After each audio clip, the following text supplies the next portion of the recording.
Hello, hello, hello. It is me, your true heel phenom, SP3, back once again with another exclusive interview, True Heels BTR Between the Ropes. This time I am with former Impact World Champion himself, Rich Swann. Rich, this Yes, is an sir. interview I've been looking forward to. So happy to have you. Thank you to have me, man. I'm pumped. I'm ready to answer any question, talk about anything that you ready to get down with, baby. Yes, Well, sir. you recently had a big change over on TNA Impact. You recently aligned yourself with the former top dollar AJ Francis. You guys have aligned and become first class in TNA, and you have been feuded with Joe Hendry. But this is a big change for you because during your time in Impact Wrestling and TNA, you have always been a fan favorite. How would you describe kind of this new change in your career to aligning with AJ Francis and not being a fan favorite anymore? You know, I would describe it as, you know, something that I should have did a long time ago. Something I should have done a long time ago. Aligning myself with AJ Francis is now uh, given me the position in the stance in TNA that I'm dangerous, that anything can happen at any moment. And that's the edge that I had been missing, that I've been needing for the past couple of years. You know, I sit back and I think about, when I did enter into TNA, it was at a very rough point in my life personally. And, you know, I was looking for the people to bring me up, but I kind of did that myself. And then when I finally got my way to the top and became world champion in Impact Wrestling, when everybody was, Vince McMahon and me pooping on my head, you know what I'm saying? Like, like then they wanted to, switch the other side and be like, oh, Rich, we flopped you. We need you. Hold on. And AJ Francis, he put that clearly to me. You know what I'm saying? Like I never needed the people. You know what I mean? They always needed me because when I come out, I'm always uplifting people. I'm always making people smile, and I never thought about myself. I was always thinking about entertaining. Now I need to think about getting to the money. I need to think about getting to the bag. I need to rethink on getting to the world championship, the tag team championship, the digital media championship, the X Division championship. We want to take all the gold. We want to take over TNA. You know what I'm saying? And like the change, you know, it's not really a change. It's who I've been inside all along, you know.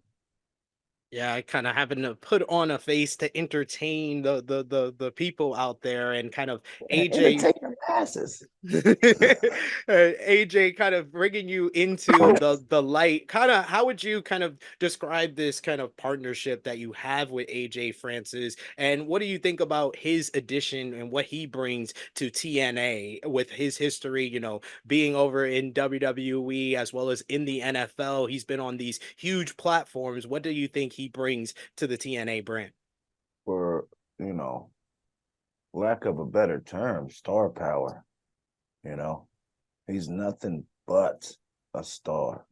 When I first met AJ Francis, I had no clue who he was, but he grabbed my attention just by his swag, his size, like how he carried himself.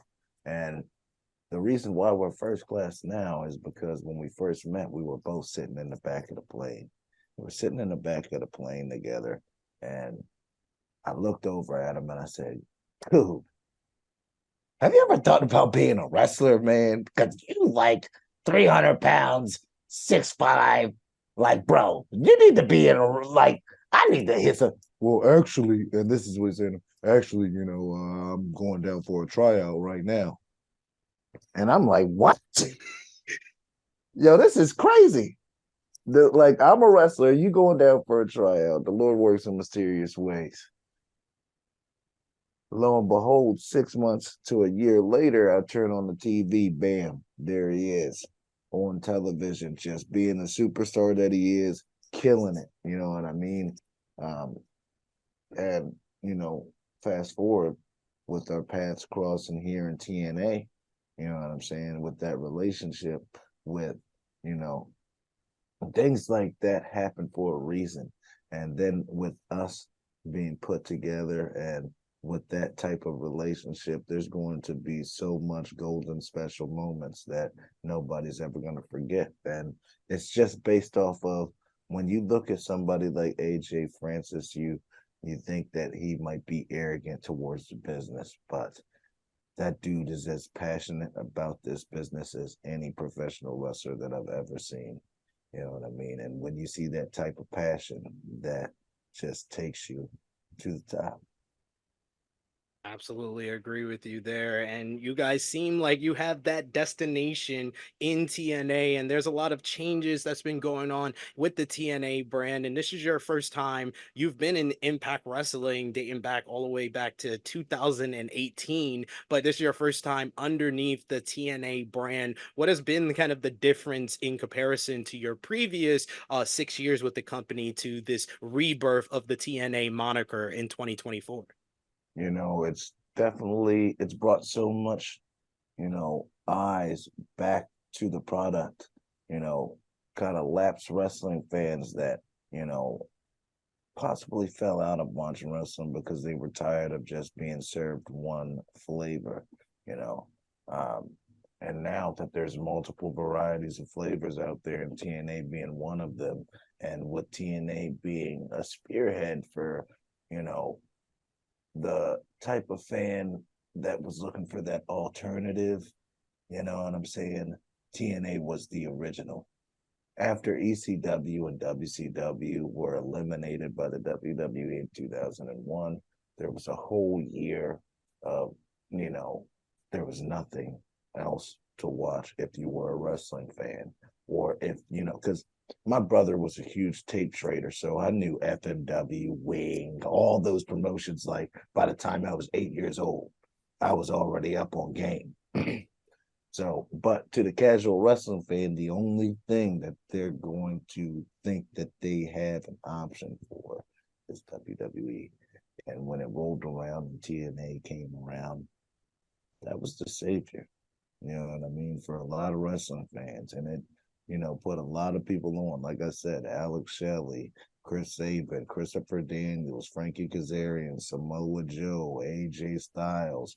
You know what I mean? Like TNA made these people household names and afforded them the opportunity to become big stars elsewhere as well, not only for the company. And to be a part of that banner, you can feel, you know what I'm saying? You could feel the the shift. Like when Jordan Grace, when she came out at the Royal Rumble with the TNA Women's Championship, you heard over 60 plus thousand people in that stadium, no, that dome, which I performed in before, you know, Yeah. against Yeah. Pac. Um, like you heard 60 plus thousand people chanting TNA. So, you know, we're doing something right, you know. Absolutely. And you have really kind of become one of the flag bearers of Impact TNA wrestling throughout your time in the company, alongside, folks like Josh Alexander, Eddie Edwards, who have been here for a couple of years. And you mentioned another one who's kind of been the flag bearers in the Motor City Machine Guns, Chris Sabin and Alex Shelley. Their names have kind of been in the headlines as of late, with rumors of them possibly leaving TNA. Do you think that TNA can fill the void, if that is that the future for them, losing someone like the Motor City Machine Guns? Or do you think that TNA is going to need more people to step up? And who do you think, who do you have your eyes on as far as the young talent that can step up and fill those spots as flag bearers? Man, you know, I'll tell you right now, you're never gonna be able to replace guys like Chris Sabin and Alex Shelley because they're one in a million. You know, those two, they've done so much, not only for TNA, but for the industry as a whole. So to replace them is gonna be something that is never going to be able to be done. But on the other side, there are great competitors that are ready to hold that flag and put it up. And I'm talking about the guys like, the Chris Bays and the Ace Austins, you know what I'm saying? Guys like they can go out there and they can do any type of style that you want them to do. And when you see guys like that, there's hope for the wrestling business that it's gonna keep going. You know, that's our main focus and that's our main goal. No matter where we are or what company we land in, you always want to leave that company just a bit better when you leave. And if Chris Sabin and Alex Shelley are departing TNA, I will say that they definitely have made it better. Love hearing that. Love to hear that. So, to kind of wrap things up, for all the TNA stars that I've been talking to, I've been doing a little something special to close out these interviews, what I like to call my Mount Rushmore question. So, I'm going to give you some time to think about this one because you are Oh, someone I consider a modern day legend. You've been in I this appreciate business that. for the better part of 2 decades, and you've kind of casually mentioned throughout our episodes you've been in the rings with the likes of a Pac, you've been in the rings of the likes Yeah. of a Chris Sabin and Alex Shelley. I want you to think about the four best opponents you've ever stood across the ring from in your career. Who is your Mount Rushmore of Rich Swann opponents? I'll give you some time to marinate, to go over some of the other ones I've done. I've done with Speedball Mike Bailey, his Mount Rushmore of karate films. I did Trent Seven. I got him in trouble because I asked him for his Mount Rushmore of UK wrestlers. So I was like, you're going to get some people upset with yours. Uh, I so got it I want to. already. It would definitely be Pac, Ricochet, Sammy Callahan, and Shima.